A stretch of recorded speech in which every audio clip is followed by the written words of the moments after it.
then we know we made good judgment. We made good discernment, good discretion, good discrimination. But if we don't follow the basic principles, which was shown to us by our esteemed prophets, for instance, again, when Moses appeared before Pharaoh, all he had was his staff, his walking staff. And Pharaoh said, my enchanters, my sorcerers shall dominate you. Cast down your wand, sorcerers. They cast it down, form serpent-like beings. Well, Moses did the same thing. And he swallowed theirs up. So is a magician greater than another magician? Heck yeah. Moses proved that to us. So what is our problem? Why are we not putting our own rabbit out of our own hat? And understand that the rabbit, for instance, it sounds play-like what we're discussing, but this is the most rudiment we're supposed to be in our lecturing of each other. There is no such thing as me personally lambasting you from the pulpit. That's not a lecture. This is why he said to you all, he said, give me the stone, sir. When Mary Magdalene was about to be struck, the lady in red, he said, give me the stone, sir.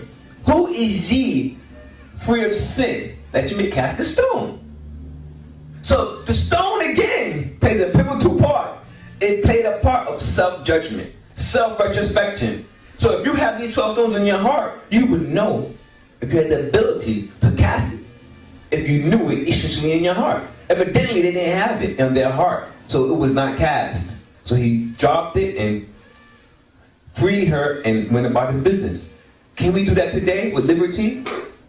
Why are we letting liberty become gross humiliation of the human spirit? This is what we're facing today. So in the water was a basket placed by the mother. Mother Liberty placed the baby in the basket. This Easter bunny has a basket too. But the significance of this basket represents what we neglect all the time. The little things we neglect. In the story of the Harbinger, who is the Harbinger? The Harbinger is John the Baptist. Many of us are unaware that John the Baptist was related to Jesus Christ. Not only was he related, he also told us and told Christ in the story of Matthew that I am unworthy of lacing your shoes. This is what he told his cousin or his nephew, uncle, whatever the case may be. His kin. He said, I'm unworthy of tying or unlacing your shoe. What is the significance of this? Of unlacing your shoe or lacing your shoe? In the Muslim book, it says that the children of Israel are laughing at God, saying, when they use the word Allah, they said that children of Israel are laughing at Allah, saying that Allah has his fingers all tied up. But John the Baptist is saying, I'm unworthy of either lacing or unlacing your shoes. So what right does it give them to say that someone else's God or entity is all tied up? Being tied up must be very serious. You know why? Because in order to be tied up, that means you must be forming an X. In order to form, when you draw a tie, you always draw an X. Where was Christ placed? On an X. With two other X's side by side him. X, X, X, X, X, like a rope. So they convinced the masses of people at that time that we tied up God. We tied up Jehovah. And nothing happened. At the moment. Because they only live by the moment. They're not living for the destiny to come. They're not concerned with destiny. They're not concerned with the future events of sowing your seed. What they're concerned with is, let's just kill this bastard now. And just live free. And live in what? In the spoil that we stole. Saul lost his kingdom in the book of Kings because of taking things which was told to him not to take. There is a season you cannot take. No matter how much you conquer the person, it is told you by the Lord, by Jehovah, by Yeshua, do not take the spoils of the land. So I'm referring to that because from Christmas to Easter to Zach, which is the abbreviation of Isaiah Aslan Queen, which means the flower of the great spirit of peace. Because if you tell me you believe in God, but it's no peace in the house of God, it's a problem. So, in that saying, it's very essential that we put forth an idea that Christ gave to us, which was overlooked. So from Christmas, which is the time you receive your gifts, what do you do with a gift? People think you take a gift and you destroy it and you throw it in the garbage. That is not what you do with a gift. A gift is to be cherished, nurtured, and use it to nourish your community. That's what a gift is destined for. So if that is the case, then for 4 months, from Christmas to Easter, you're supposed to be using our gift to toil the earth. Because wasn't Adam given a gift? To rule the earth. The Arabs in the Muslim world call it being a Khalifa. So at that moment, Adam was saying, he gave him one order. Obey. What? Till the earth. That's it. So at that moment, let me, with brevity, the reason why I'm using Islamic scriptures in this day and time, because it fits perfectly. Why? Because before Saul can become Paul, he had to make a sojourn. Remember, he wasn't with Christ in flesh, only in spirit. So that rapture said to us that in order for Saul to become Paul, he had to go to Arabia. Where is Arabia? What is so important about Arabia in this day and time? Number 2, part 2 for that issue. When Moses was traveling along the desert with his people, what did he say?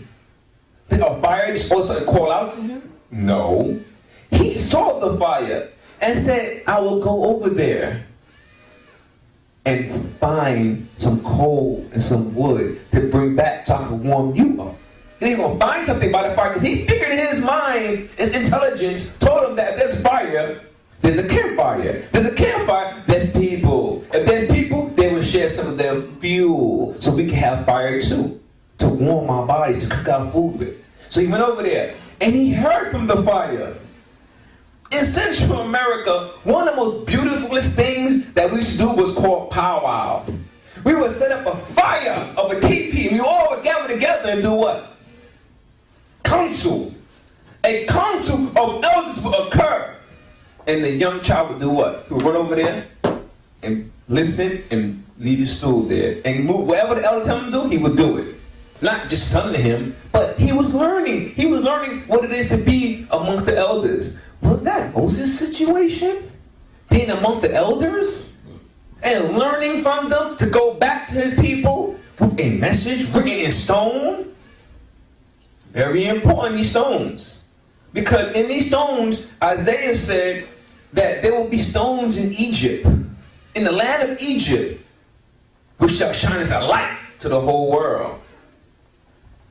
So these 12 stones, how are they configured on the breastplate of Aaron?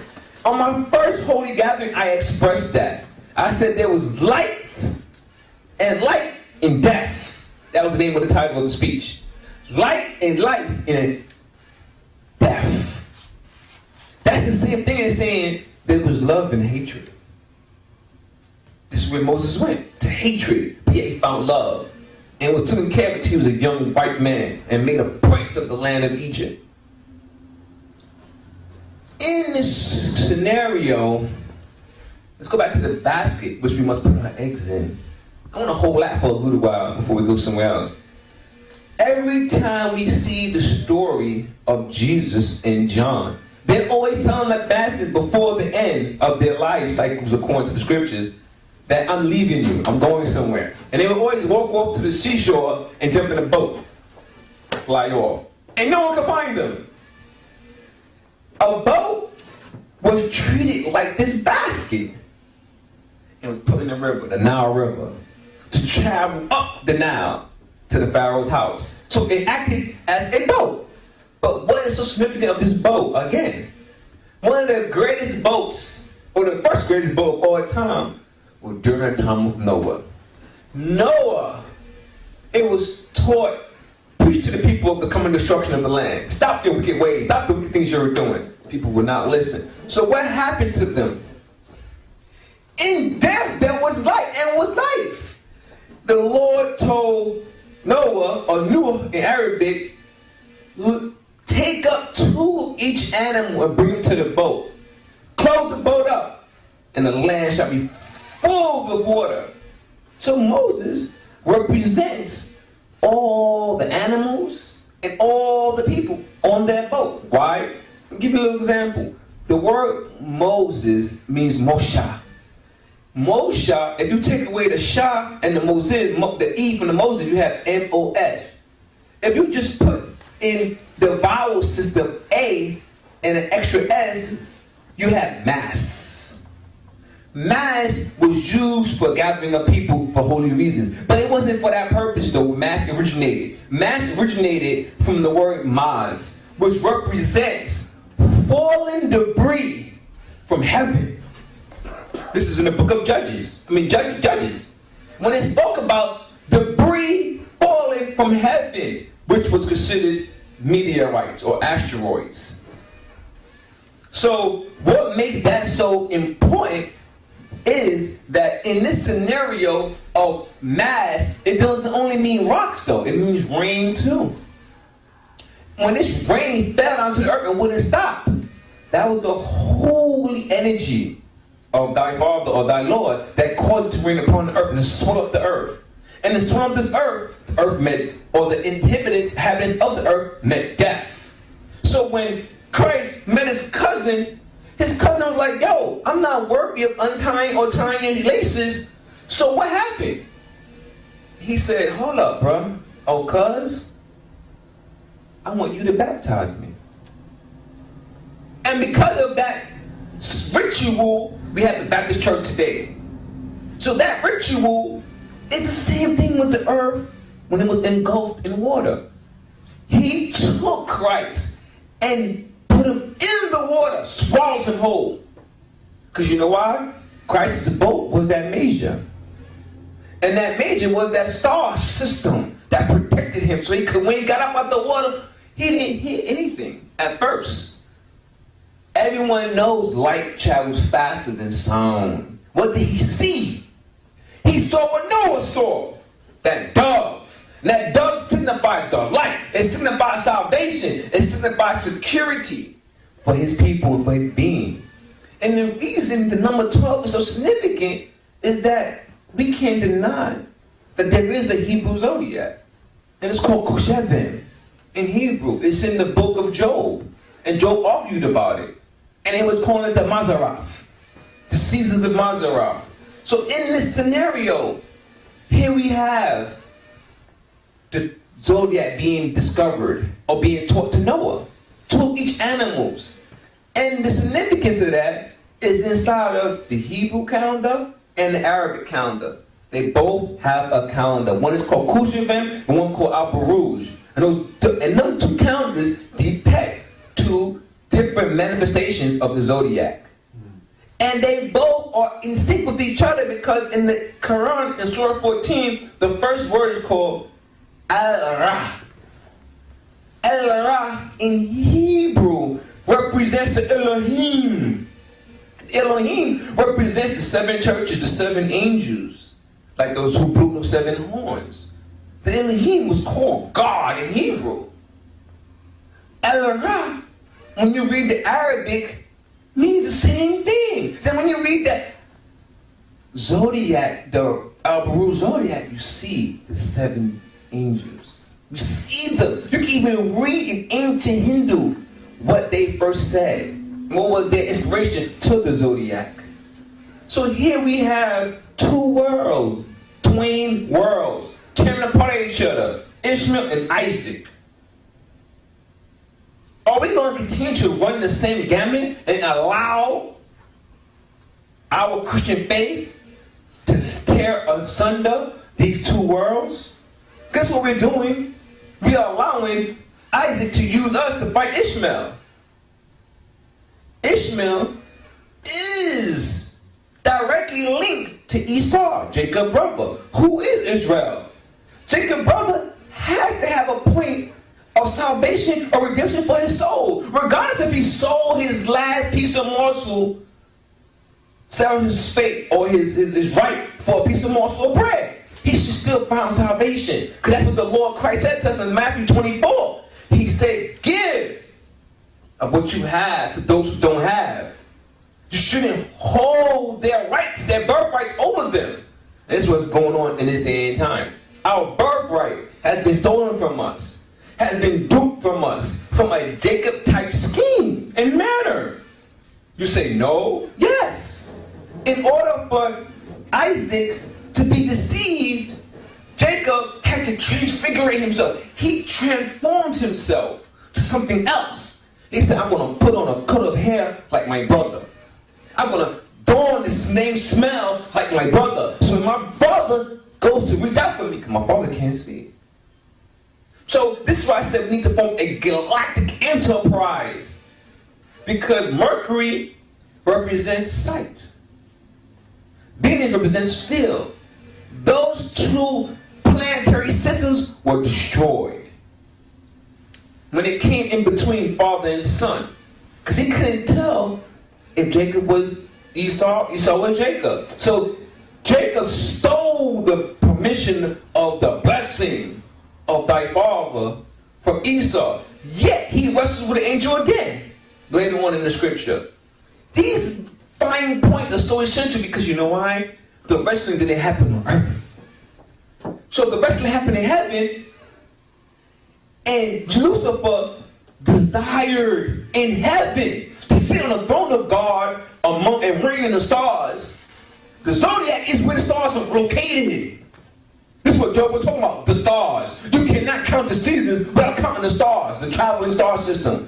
Even today, the popes believe in astrology. It is far beyond us to not look galactically. Galactically does not mean, oh, I'm going to go to the planet Pluto, Mars, Saturn, Jupiter, Uranus, or Neptune. It's telling us when a person is hungry, when a woman has nothing, reach out for them, form a bond for them, and allow them to come into a galactic conference with you and deal. Not a united conference, not a united nation. We want to go beyond nations. We want to go to a galactic realm where we can enterprise amongst ourselves. We are not enterprising in the situation in the world we're living. This is why the boat and the basket is so important. These colored eggs, which we hide, we as adults, we as the children of light, or the elders of light, we need to take our jewels and the gift that we give our children for Christmas, make it be a utensil of something that the child can learn to utilize. And after 4 months of watching that child utilize that elder in our community should step up and say, this is why I gave that child this. Because I want to devolve, or rather, I want to bring out of that child a certain quality. And for our elders that have ideas of trade, ideas of commerce, ideas of schooling, ideas of spiritual belief, what they should do is present it at Easter time after 4 months of deliberating over the idea to make sure it's sound. And if the idea is sound, we should allow that person to carry that idea forth the rest of the year. And no one else can take his idea or use his idea, but they can support him and his idea according to the council. So this is what I'm putting before y'all today. It's very important. For the last 5 years, I've been trying to itch up to that point because it's important that we now establish principles binding upon what Christ left for us in the scriptures. In these scriptures, he let us know from Jump Street that it is not the flesh which was the problem. It was the identity the flesh had in itself.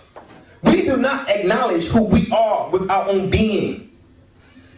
The Lord Jehovah, Yeshua, he gave Adam a particular purpose. He said, till the earth. In order to the earth, you need to touch the soil of the ground. And touching the soil of the ground, you become dirty. But yet you learn the richness of the soil that you're in. So Christ said some land is not fertile land to sow seeds in. So we must learn which land is good to use for which purpose.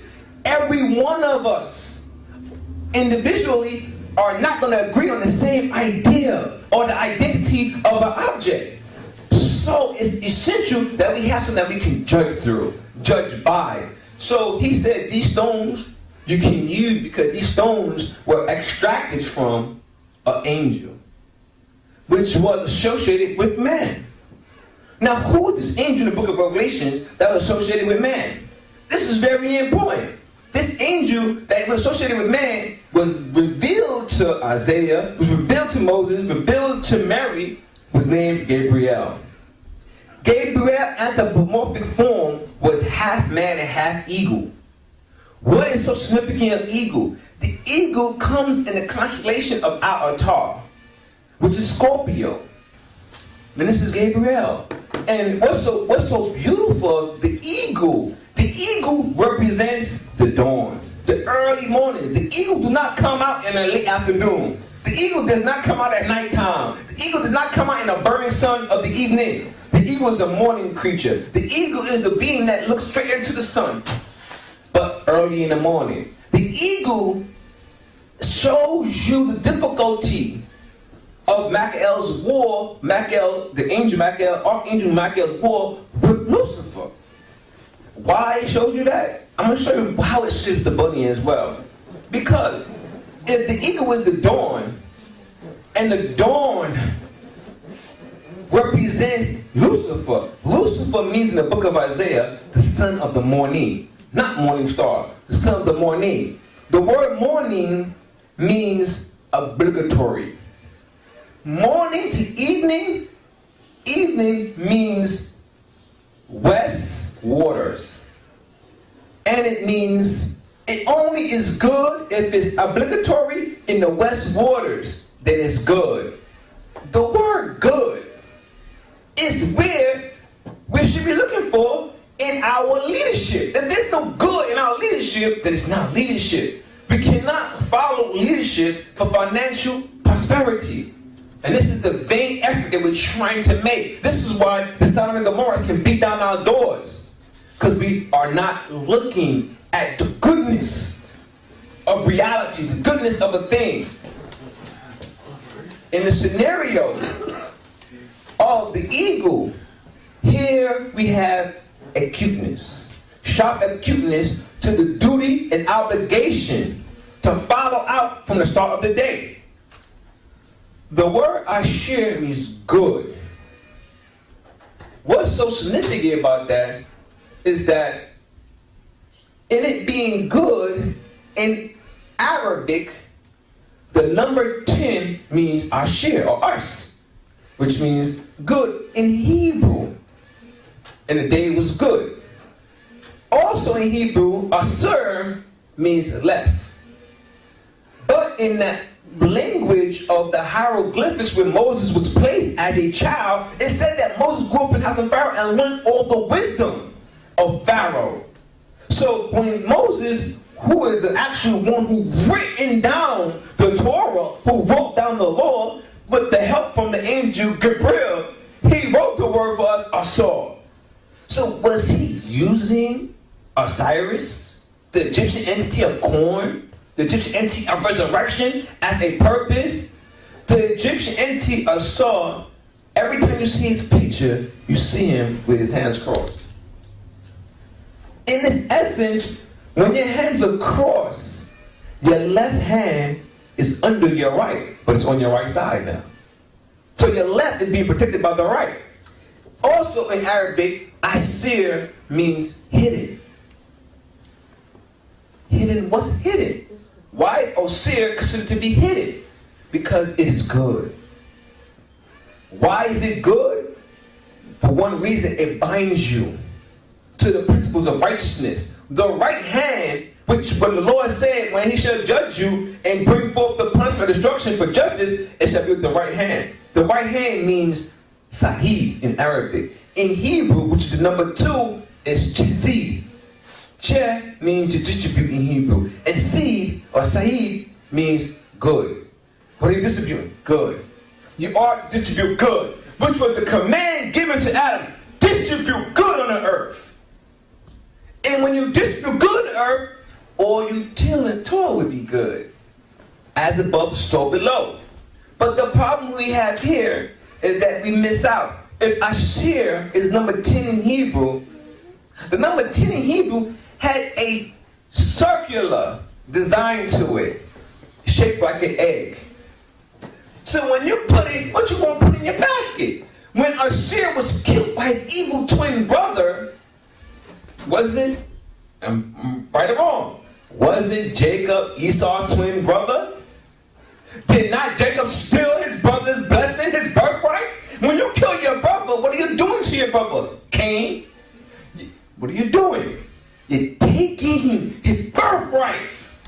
So when Satan took Asher, Satan means Lucifer, son of the morning. If the morning is obligatory. From the east to the west, the water is obligatory. The water means, means your wisdom. Your wisdom of good is obligatory. Do not transgress that. But he said he conceived in his heart to sit in the throne of God, the Father, and make the stars go by his will. What is going on here? And you're seeing Seth put a saw into a chest with a game. He said, oh, I'm sorry, I have these men that want to measure you. Come, please. I have 72 men from all over the world, like the 3 wise ones. Come, let them measure you and put you in this box.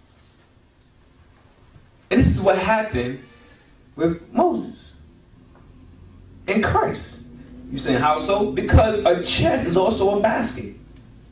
This is where you put your jewel. Moses was the jewel of the day. How much jewel can you learn from Moshe or from Moses? You can learn the wealth, the wisdom of Egypt, in conjunction with the higher being, Yeshua, teaching you how to deal with Pharaoh and his people. Because it had to be something good there, because why was Joseph placed to rule over it for so many years? And the significance of it, why would the Egyptians buy Joseph from the Ishmaelites, his natural enemy? Because Isaac's sons were not entwined righteously with Ishmael's sons and descendants. Ishmael had 12 children. Isaac had 12 children. How many hours on the clock? 24. So that means there's 24 beings that make a council.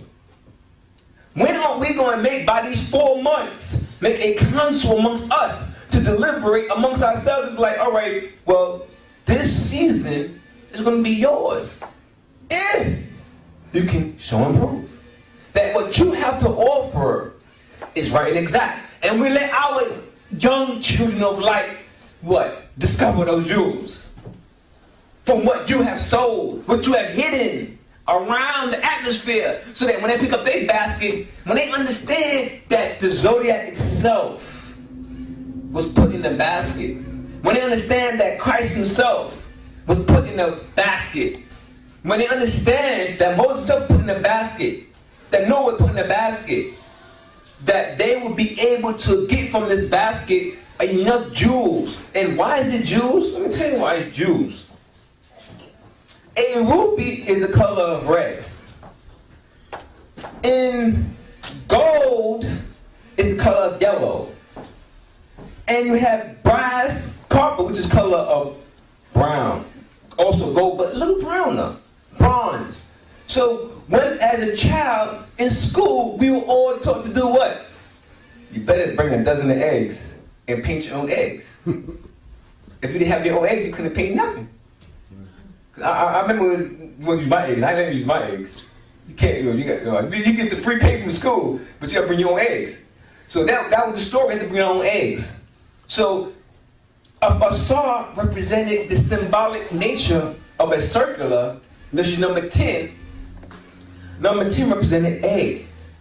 Why is it such a good? Why it represents so much entity of an egg? Is because you must yoke yourself with the responsibilities of this nature of what you call egg. So in this yoke, Christ taught us that my yoke is light. Take it upon you. So in the egg will nothing be light. Nothing but be light. So what you should have in your basket should be nothing but the light of that breastplate, which was given to Adam, which was 12 jewels. Those 12 jewels, each jewel carried its own manifestation of wisdom to allow you to discriminate, allow you to judge. And in this judging, you was able to deal with humanity and deal with the planet Earth in its essential form.